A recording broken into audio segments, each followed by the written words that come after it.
Ma'am.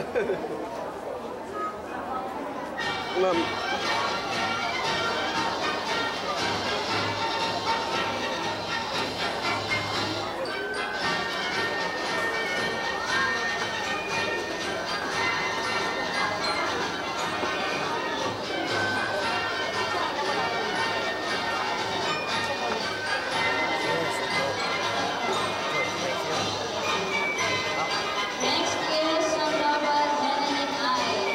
May I request the aunt to please receive the award.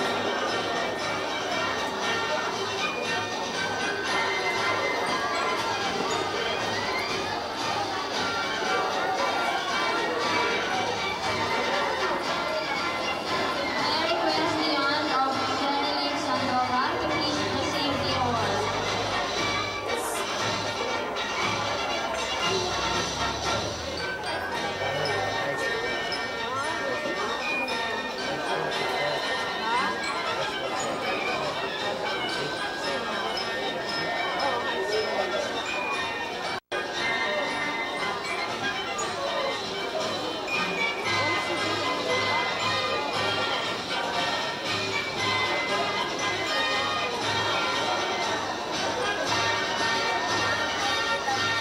And last but not least, we have Fabio Sala from PNP.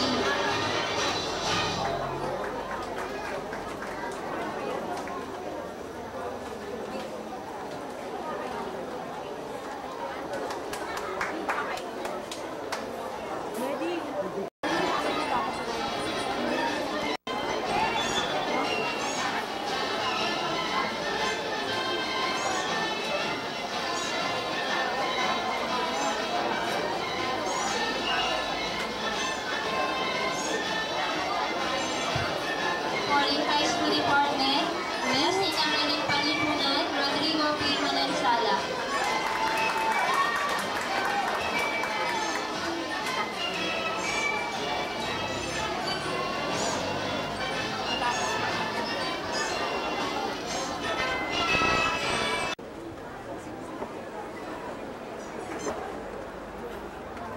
Born in Santa Barbara, Iloilo, on 25th February 1951, married with 4 children. He has been an outstanding student from elementary up to college. Graduate in elementary, valedictorian in high school as a salutatorian. And in college, the degree of Bachelor of Science in Commerce, major in accounting, magna cum laude, in University of San Agustin, Iloilo City. He finished the degree of Bachelor of Laws from the MLQU, or so-called Manuel L. Quezon University at Quiapo, Manila. He was an outstanding student leader during his days. He was a scholar for 12 years from high school. I would like to make my message this afternoon as much as possible in English and Tagalog, and more particularly in Filipino, because I want to deliver the message, especially to the graduates. But before I start my short speech, I would like to thank my good friend and compadre, President Lorenzo Galera, then in choosing the right career. The importance to you graduates in such a way that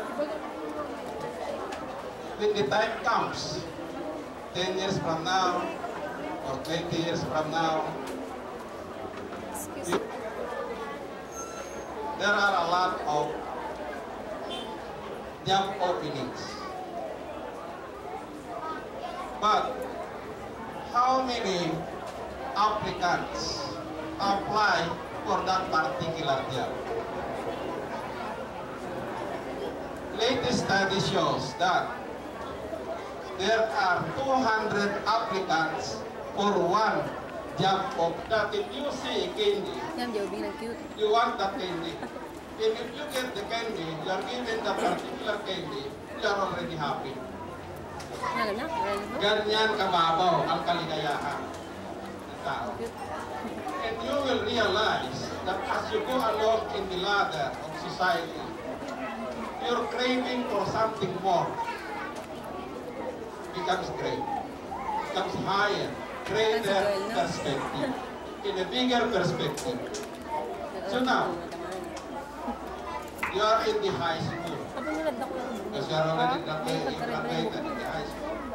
Next step was, is to choose your career. Hindi maganda. Choose your career. I am not saying anything here what will be the proper career for you. You must know yourself. You should know. By now, what, Pinidevelop ni Sigurd Daylan? and you must have the industry. Pipicture ba?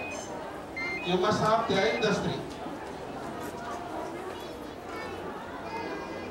Ang kasabihan nga, makukuha din yan sa sipag at tiyaga.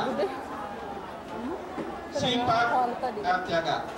Perseverance and industry. Nung makita na kada ito, Now, na niya ang bayan. you have the perseverance, you have the industry. But you ask yourself, are you prepared? Are you prepared? And how will you prepare yourself? And that is through proper education. The last letter there in the pie, if you want to get your pie, is a privilege. And an added factor, if you will have to compare yourself with the graduates of other schools, especially in the provinces. So, you are more fortunate, in fact. You are more fortunate. But, just to cite an example of success, I know of one friend. Nakikita mo kayo siya. He was Isakada. He was a son of Isakada. You know what is Isakada? Isakada is a worker. His son will be Isakada, and the son, the grandson, etc. will be Isakada all the way throughout